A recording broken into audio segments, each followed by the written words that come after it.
Every electrophilic aromatic substitution reaction may look different on the surface, but under the hood, they all follow the exact same mechanism. Let me prove it to you.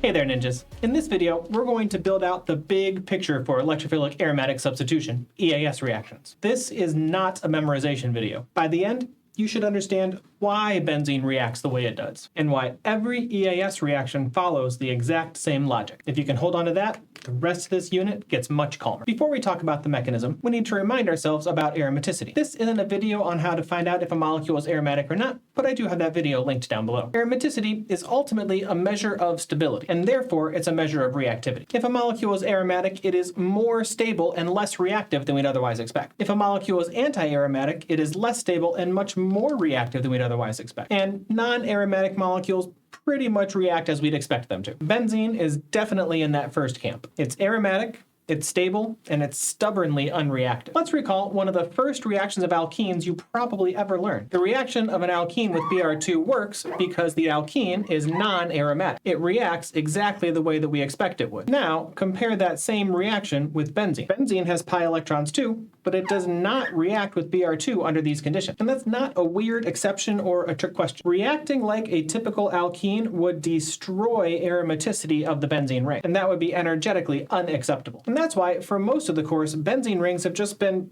decorations on larger molecules. So when benzene does react, what role will it play in that reaction? First, look at all those pi electrons. It has excess electron density. It will act as a nucleophile. But even though it's electron-rich and nucleophilic, it is not a strong nucleophile.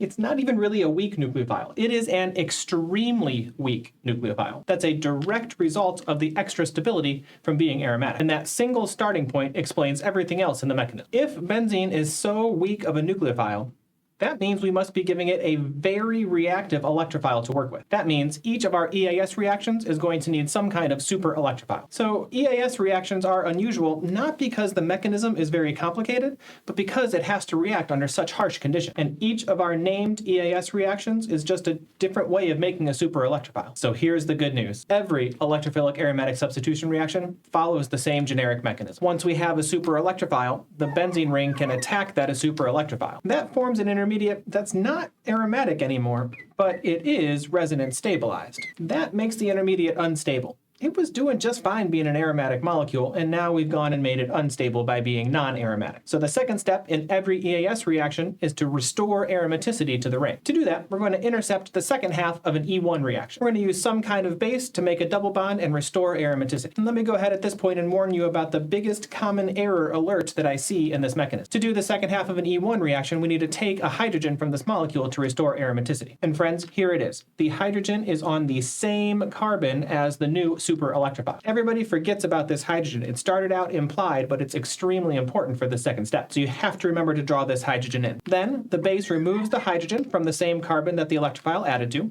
breaks the CH bond, forms a new pi bond, and restores aromaticity to form our final product. If you understand these two steps, you understand EAS reaction. The starting material and the product are aromatic, even though the intermediate is not. It is resonance stabilized. So why do all the different reactions look so different on the surface? Every EAS reaction follows this mechanism. There's only two things that change. One is the nature of the super electrophile. These super electrophiles are so unstable and so reactive that you can't buy them at chemistry store. So you have to make them in the flask when you use that reaction. So every EAS reaction will have one or two steps that forms that super electrophile. The only other thing that differs from reaction to reaction is what is the nature of the base that we use to restore aromaticity. There are a few common go-to bases in EAS land that we'll use over and over, and we'll get to know them very well pretty soon. The mechanism does not change. Your job is not to invent a brand new reaction pathway. Your job is to recognize how to make the super electrophile and what base you use to restore aromaticity. This generic mechanism is the backbone for every EAS reaction and the rest of the unit. So when you see bromination, nitration, sulfonation, Friedel-Crafts reaction, none of them are new mechanisms. They're just different ways of making the super electrophile. Master this once, and the rest just becomes variations on a theme. Take a breath. You're in good shape. I'm glad you're here with us for this training today. Check out these other videos in my playlists to see if there's anything else that can help you level up your ninja levels even further. As always, don't forget to like and subscribe.